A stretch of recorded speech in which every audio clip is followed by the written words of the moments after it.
things that I have been able to do is fly on the what we used to call the Vomit Comet. So it's basically it's a aircraft that simulates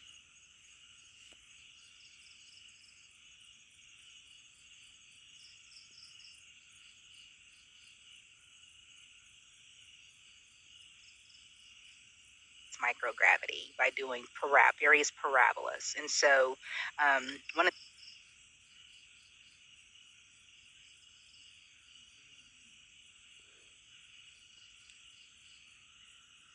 the images that you probably saw there was me floating with one of my colleagues. And we were on that zero-G flight, and we were passengers. We weren't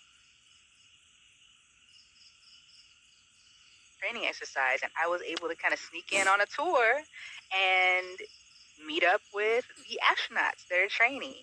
There's just been so many wonderful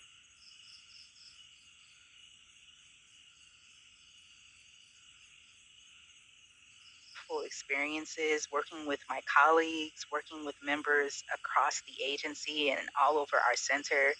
Um, those are the best opportunities and experiences that I have had while working at NASA. So on that note, have you gotten to see any other NASA centers during your time? Have you gotten to travel to see any of them? I sure have. All of them but a few. I've been to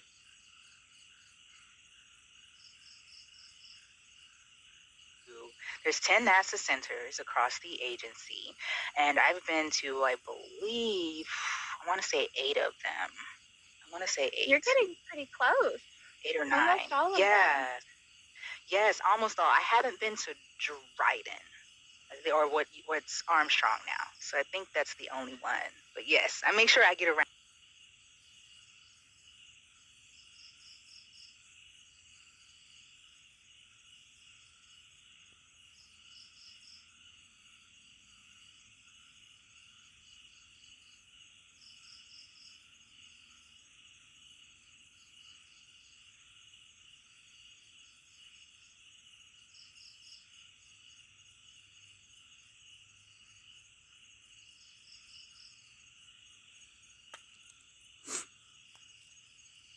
Goddard, or you can study life sciences and propulsion and other activities, things that you would want to look at Ames, or definitely propulsion and rockets like at Marshall Space Flight Center. So there's something for everyone at NASA.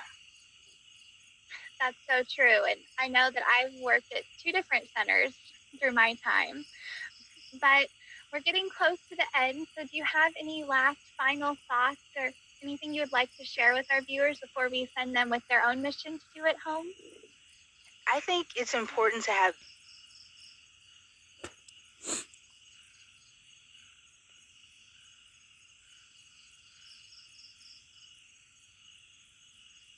balance. And so, we talked a lot about NASA, and we talked a lot about the technical work that I've done and all of the different activities and things that I've been able to participate in. But in my personal life, I try to make sure that I maintain a healthy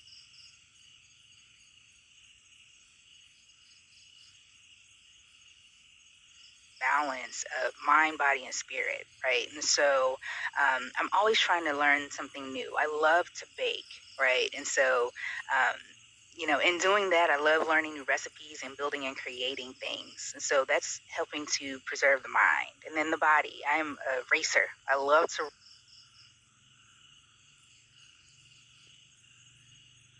run, and I love to exercise, right? So I've done 7 half marathons. And if there's a challenge, then I'm definitely trying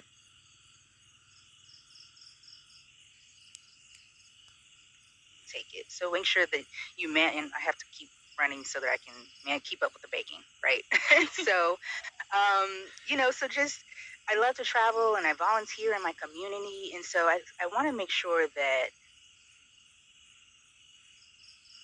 And I think that that's something super important that we share with everyone. And I'm so glad that you mentioned that. And I think that's a great way to wrap up. But for all of you at home,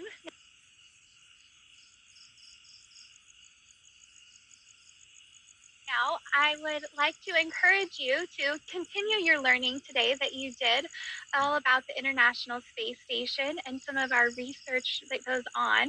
And so I'm tasking you to go and do this demonstration surface tension activity in video. So watch the video, do the activity, and share back with us and let us know what you think, what you learned, what you would like to do, and continue. And then definitely make sure to tune in next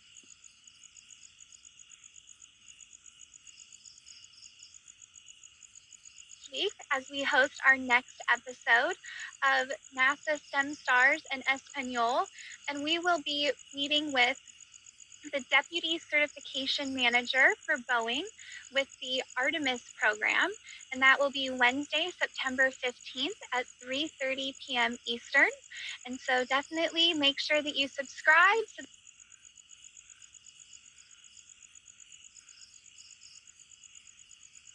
you can get all of our updates as we keep going, and we can't wait to see you next time. And again, thank you so much, Jennifer, for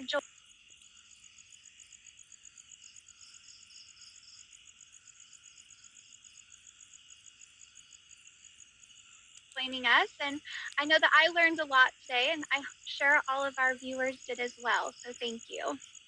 Thank you for having me. Y'all keep fighting, keep striving.